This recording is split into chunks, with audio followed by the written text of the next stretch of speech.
Today, we're going to pull back the curtain on a company you've probably never heard of. But this forgotten giant, well, they built the engine for the entire first internet boom. Their DNA is all over the web we use today. This is the incredible story of Vignette. So to really understand Vignette, you have to picture what the early web was actually like. It wasn't dynamic or alive like it is today.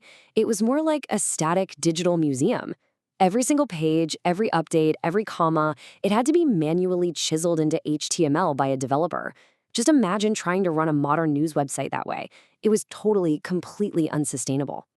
So as the web just exploded, this manual process became a massive, massive bottleneck. The world desperately needed a new kind of software to manage all the chaos. And the company that stepped up to solve this puzzle, that was Vignette Corporation.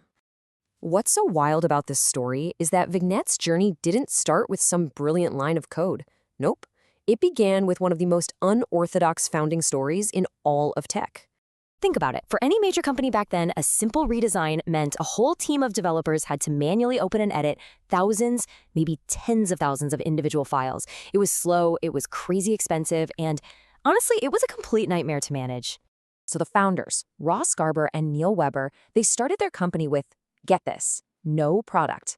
Instead, they just bought every web magazine they could find, cold called the experts quoted inside, and asked them a simple question. What's your single biggest problem?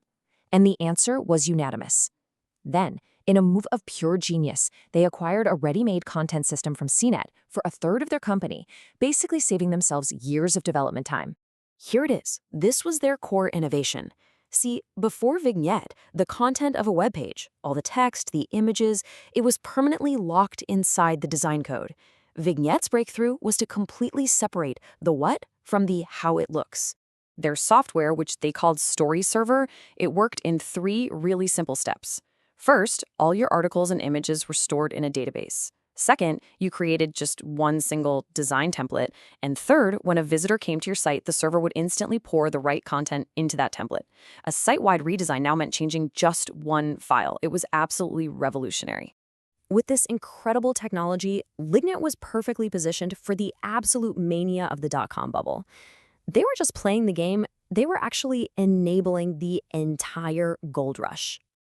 While all these speculative dot-coms were burning through cash on Super Bowl ads, Vignette was busy selling the essential picks and shovels, the software infrastructure that every single one of those companies needed to run their websites. It was a brilliant business model. And check out their client list. We're not talking about flimsy startups here. This was a who's who of global titans, from Disney and Microsoft to Goldman Sachs. These were blue-chip companies betting their entire digital future on Vignette software, and they were paying up to $400,000 for a single deployment. And all of this, it culminated in one of the most iconic IPOs of the entire dot-com era. I mean, these numbers, they just perfectly capture the absolute frenzy of the time. Okay, so the company goes public at a pretty modest $19 a share. But by the end of day one, it had already closed at over 42, giving them a market cap on day one of $1.1 billion. And in the months that followed, the stock just went ballistic, soaring over 1,500%. Vignette was the undisputed king of web content management. But the party was about to come to a violent end. When the dot-com bubble finally burst in 2001, the shockwave hit Vignette harder than almost anyone. I mean, the very companies they were selling to were just disappearing overnight. After peaking at a split-adjusted price near $40, the stock just cratered, crashing all the way down to $3.62. Nearly all of its value had simply evaporated. The reality on the ground was just brutal. Their high-flying dot-com customers went bankrupt and just stopped paying their bills, which forced Vignette to actually sue its own clients. The market they had literally created was gone, and big companies slammed the brakes on all spending. Suddenly, their brand was a liability. Being known as the dot-com publishing tool, yeah, that was now a pigeonhole they desperately needed to break out of. To survive, Vignette had to completely, totally reinvent itself. And their strategy was pretty bold. Instead of trying to invent new products from scratch, they just went on a shopping spree. They started acquiring the technologies they needed to become an indispensable partner for the post-crash corporate world. So they bought DataSage for personalization, then Epicentric for corporate portals, and, crucially, Tower Technology for regulatory compliance, which was a huge need after scandals like Enron. Each acquisition moved them further and further away from their .com roots and deeper into the core of enterprise IT.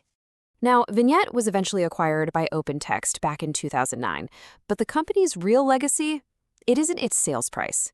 It's the people it created and the ecosystem it spawned. It's a phenomenon people often call the Vignette Mafia. The incredible talent that was incubated at Vignette went on to change the tech world. You had their principal architect, Phil Libin, who founded Evernote. Yeah, that Evernote. The co-founder, Neil Weber, became a major philanthropist and VC. And the company's success basically put Austin, Texas, on the map as a major software hub. It proved that billion-dollar tech companies could absolutely thrive outside of Silicon Valley. And all this kind of brings us to a final thought. Vignette built the essential invisible infrastructure for Web 1.0. So it really makes you wonder, as we move into this new era of AI and decentralized networks, what quiet, maybe forgotten companies are laying the foundation for the next version of the internet right now?